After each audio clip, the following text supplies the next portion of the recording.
salaamaaleykum mbokki internet yi ñuy seetaan fii ci seen kàddu ñu ngi leen di nuyu bu baax di leen ndokkeel ni nga xam ne noonu lañ ko bëgg di àndi ak yéen ay bis bu ne ci xew-xew ak diine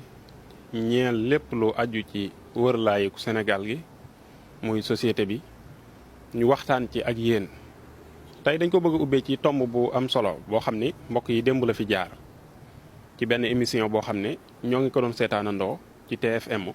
émission bi tudd Faram Fàcce am ñu toogoon di fa waxtaan ci lu aju ci doxinu réew mi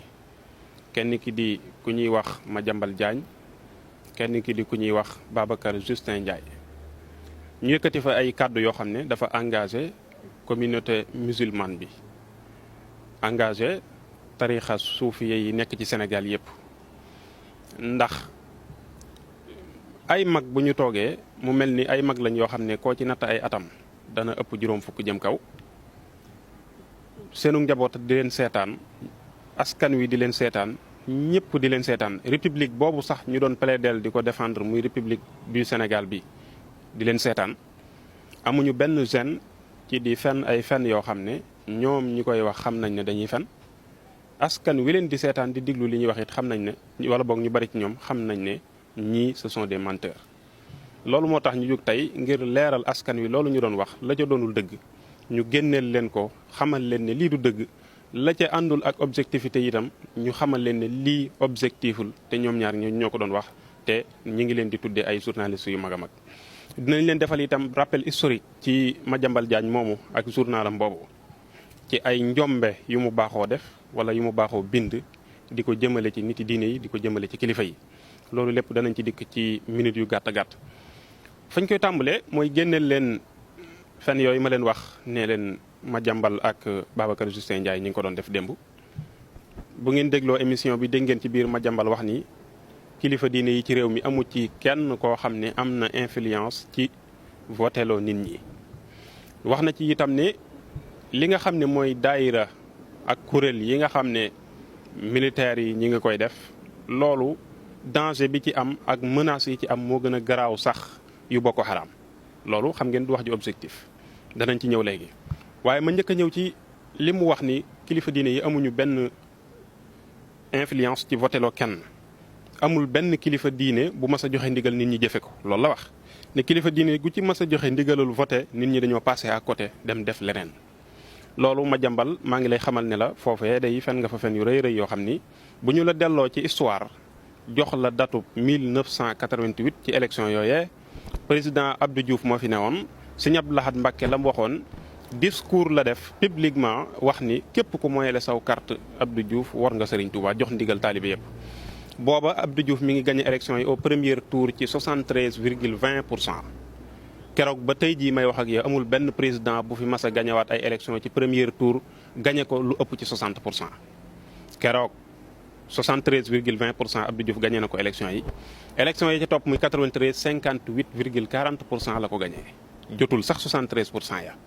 l'an 2000 xam nga ne président Abdoulaye Wade moom deuxième tour la gagné 2007 50 et quelques % la gagné 54 55%. 2012 Macky Sall mii fi nekk président mi ngi gagné au deuxième tour. kon boo nee amuñu benn influence ci mën a voté loo nit ñi foofee day fen nga fa fen yoo xam ne rëyaay bi mënee su koo takk. yow nag mel na ni bu ñu delloo itam ci sa histoire def benn rappel historique Abdoulaye Wade keroog bi mu njëkkee dem Touba ba nuyu Serigne Saliou Sujjoot sa journal nga njëkk a def titre wax ne la république aux genoux maanaam république bi day dem na teer ndax kan président de la république sujjootal na Serigne Saliou.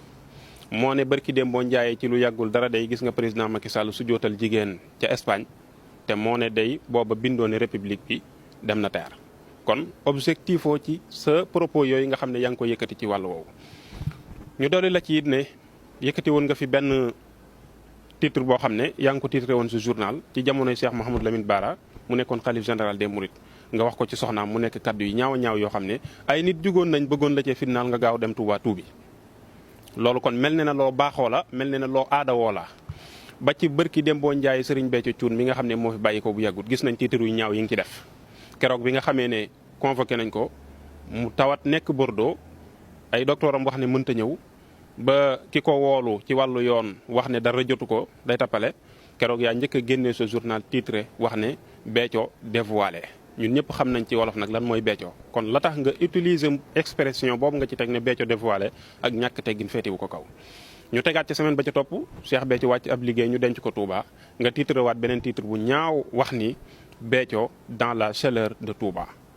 kon mel na ne yow tooñ googu yàgg nga koo def mel na ne itam mbañeel googu ak noonoo googu yàgg nga koo feeñal ci say titre yàgg nga koo wane itam ci sa digganteeg nit yi diine yi. ba àgg ci nii nga ko waxee muy yow ak Babacar Justin Ndiaye ngeen wax ni li ñuy wax confrérie yi am ci biir armée bi loolu da ngeen wax ni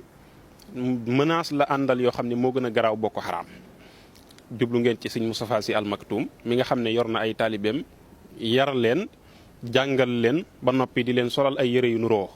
sëñ Modou Kara di def lu mel noonu ñooñu ngeen ci jublu ak ñeneen ñi nga xam ne am nañ seeni nit yu leen di déggal di sol mbubb yu nuroo yooyu. loolu ngeen ci jublu nga àgg ci ne li yàq république bu Sénégal mooy da ngay dugg ci bureau fekk fa photo kilifa diine loolu moo yàq république bi. kon yow mel na ne république bi moo la gënal sa diine yow Sénégal nag defal référendum nga xool ñu tànn république bi ak seen diine ba xam du leen ci gënal. bu boobaa diine dana ko wat à 100% nit ñi seen diine moo leen gënal république bi parce que xamuñ luy république dañ leen koo imposé. ñàkk jom ak ñàkk xam-xam ak gàtt alliw ak ñàkk gëm sa bopp moo tax nga bëgg a jël république bi yëkkati ko ca kaw ba wax ni nit ñi dañoo war di nëbbu seen pas-pas yi ngir lan république bi. loolu xam nga ne du xam-xam du xel mu rafet tey du gëm sa bopp ndax boo amoon pas-pas ci panafricanisme gi nga doon di nga xam ne république boobu ay nit a ko créé te boo defee la ñu def di nga créé lu gën a kawe fuuf république bi Sénégal mën koo jariñoo. yéen nag ñi ngeen bëgg a ginnaawal bëgg a yëkkati république bi wax leen ñu république bi lan la ñu defal ñun république lan la defal Sénégal. moo ne ñi ngay suufeel day bay wax ne duñ amuñu solo amuñu influence ci réew mi kenn dégluwu leen ñooñee day demal màggalu Touba 56 milliards chaque année dina ko dugal ci économie réew mi. mooy premier événement boo xam ne moo ëpp lu muy recevoir ay nit ci àdduna bi aju màkk gii sax la fay daje ci ay nit lay daje Touba ko ëpp. nañu évaluer gàmm yi am ci réew mi moo xam gàmmu Tiwaawan la wala yeneen gàmm yi am ci ëttu këru diine yëpp ñu évaluer la muy dugal ci économie réew mi ci ay milliards kon ñooñee. li ñu war a dugal ci réew mi war koo jariñ askan wi ña ngi ko koy jariñ ba di leen jariñ loo xam ne sax kenn xaaru ko woon. nañu delluwaat ci dëkk yi ñu sanc ñoom ñooñu deuxième ville sur le plan économique ak démographique ki ko sanc kan la. ndax dafa bokk ci yéen ñiy tuddoo république bi wala ndax dafa bokk ci ñi ngay xeeb muy niti diine yi. ki ko sanc de Serigne Touba la tudd 1888 la ko sanc mooy deuxième ville sur le plan économique ak démographique économie réew mi te Dakar région ngay jël Dakar région. moom ngay jël mu doog a mën a jiitu Touba commune ba Touba benn commune la avec un budget de 4 milliards Dakar région ngay jël booleel commune bu Yoff commune bu Tëngéej commune yëpp ngay booleel mu doog a mën a jiitu Touba ki sanc dëkk boobu day ci ñii ngay xeeb ne amuñu benn influence ci réew mi la bokk. avec une population boo xam ne ëpp na 4 millions et quelques ñu dëkk ci dëkk booba kon dama ne propos yi ngeen di yëkkati ci télé yi bu ngeen toogee ay nit di leen déglu di leen ko seetaat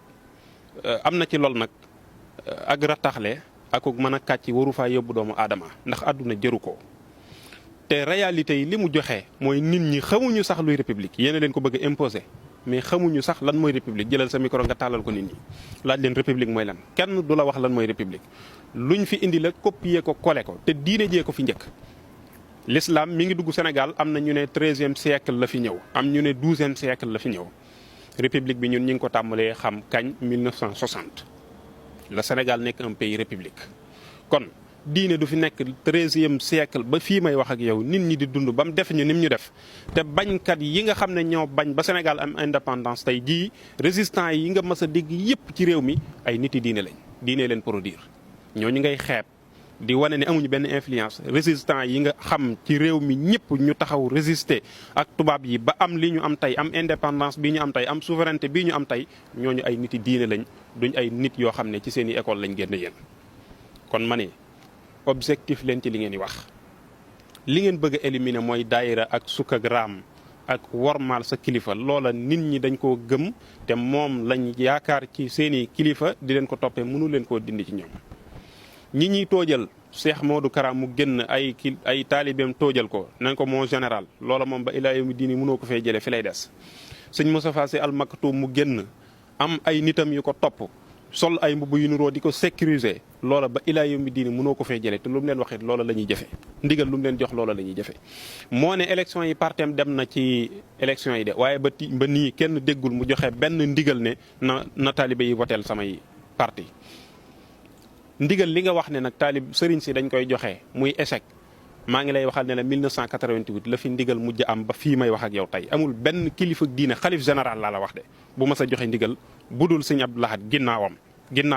xalif boo xam ne joxe na ndigal gisaataguñ ko fi. kon loolu nga wax ne chaque jour ñi ngi joxe ay ndigal nit ñi di passer à côté loola ma ne la fen nga ca fen yu rëy rëy yoo xam ne rëyaay bi mënee su ko takk. kon baax na lool ci mag baax na lool ci ku ñuy wooyee kilifa baax na lool ci ku ñuy déglu baax na lool ci ku ñu am yaakaar ci moom. saa bu yëkkatee kàddoom di wax mu jiital yàlla ca la muy wax dëgg te bañ caa seet dara te moytu ay kàcc ak i fen te xam ne bokk na ci liy yëngal aras li ngeen bëgg nag ala kulli xaal du mën a nekk. kon mbokk yi